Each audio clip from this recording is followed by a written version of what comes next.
casi se me escapa decir muy buenas tardes, pero no, muy buenos días, porque la costumbre es hacer los conciertos por la tarde, ¿verdad?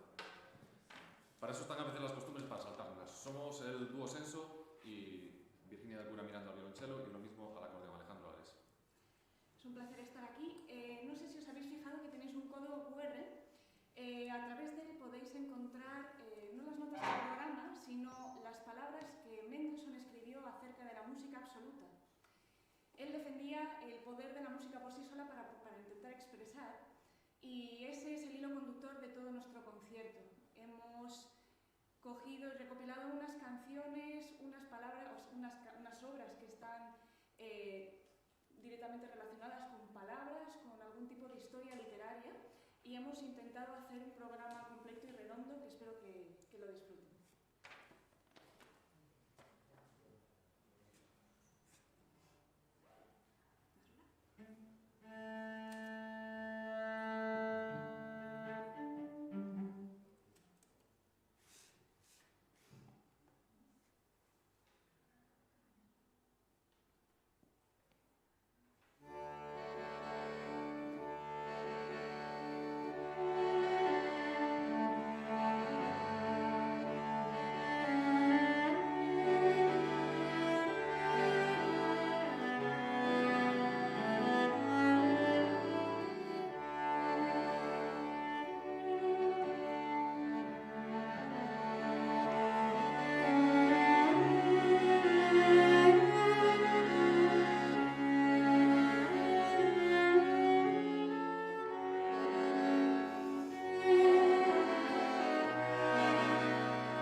Bien, muchas gracias.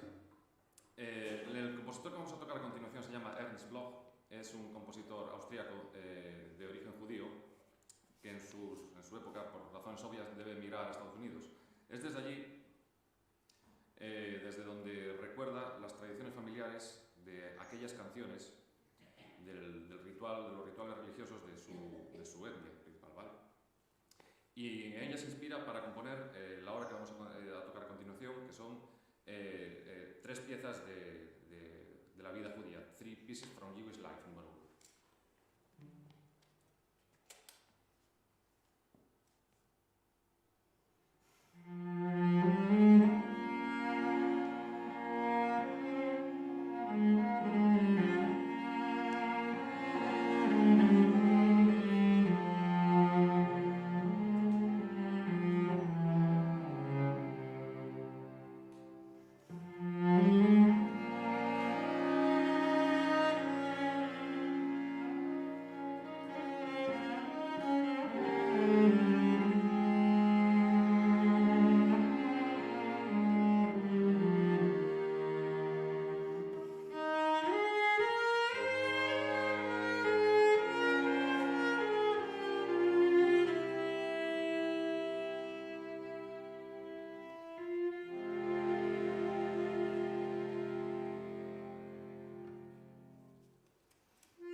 Esta es la primera de las piezas, se titula Prayer. La segunda se titula Supplication.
violonchelistas son unos afortunados porque además de tener un gran repertorio, han hecho grandes chelistas del romanticismo y del siglo XX, han hecho unos arreglos muy bonitos para violonchelo.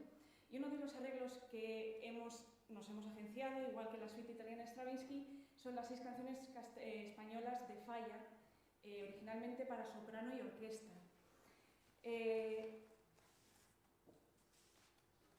De estas 6 canciones castellanas vamos a tocar 4, pero vamos a seguir haciendo 6 canciones. Entonces, en vez de hacer simplemente una integral de Falla, vamos también a mezclarlas con Jesús Guridi, que es un compositor vasco que escribió 6 canciones, 12 canciones, 10 canciones. 6 canciones castellanas y vamos a coger 2, entonces vamos a hacer 6 canciones españolas, pero de diferentes regiones de España. Las vamos a tocar todas seguidas. Dentro del programa tenéis el nombre de los 2 poemas y los poemas de las 2 canciones de Guridi y los 4 poemas de Manuel de Falla.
Castilla a Brasil, como dice a continuación. Vamos a tocar una obra del compositor brasileño Heitor Villa-Lobos.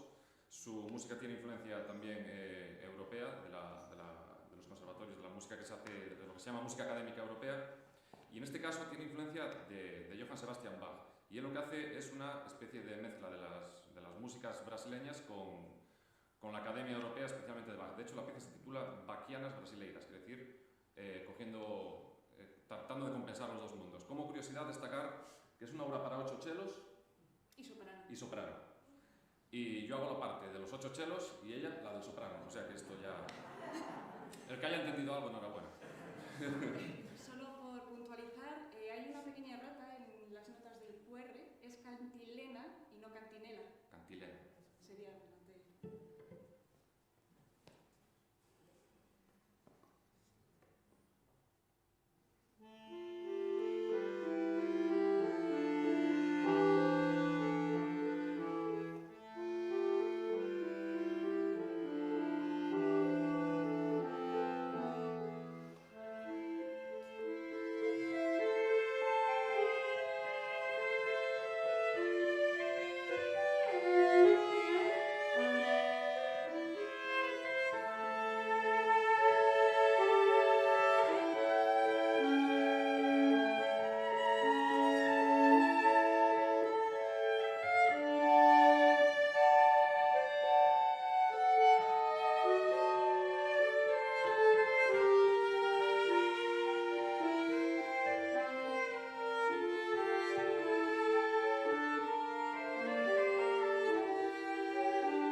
ilusión porque seguramente esté a través de la página de YouTube viendo el concierto y bueno, es un buen amigo y es el compositor de esta obra. Cuando vivía en Valladolid me apunté a un coro de música antigua y de repente me encontré unas obras preciosas para 16 voces de un compositor navarro que es musicólogo profe en la Universidad de Burgos.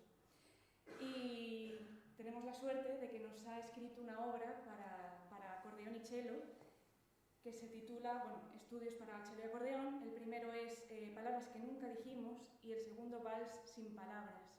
El segundo está basado en un poema que se llama Moriré de Madrid, que también tenéis a través del código QR.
muchísimas gracias por haber venido.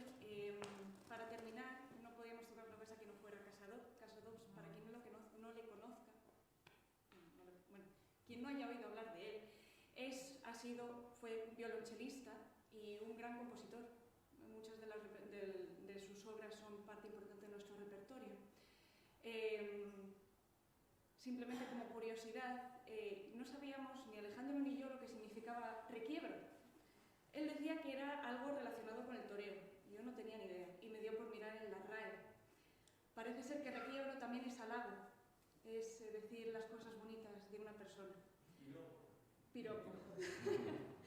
Así que, bueno, esto es un halago, un piropo hacia vosotros.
No.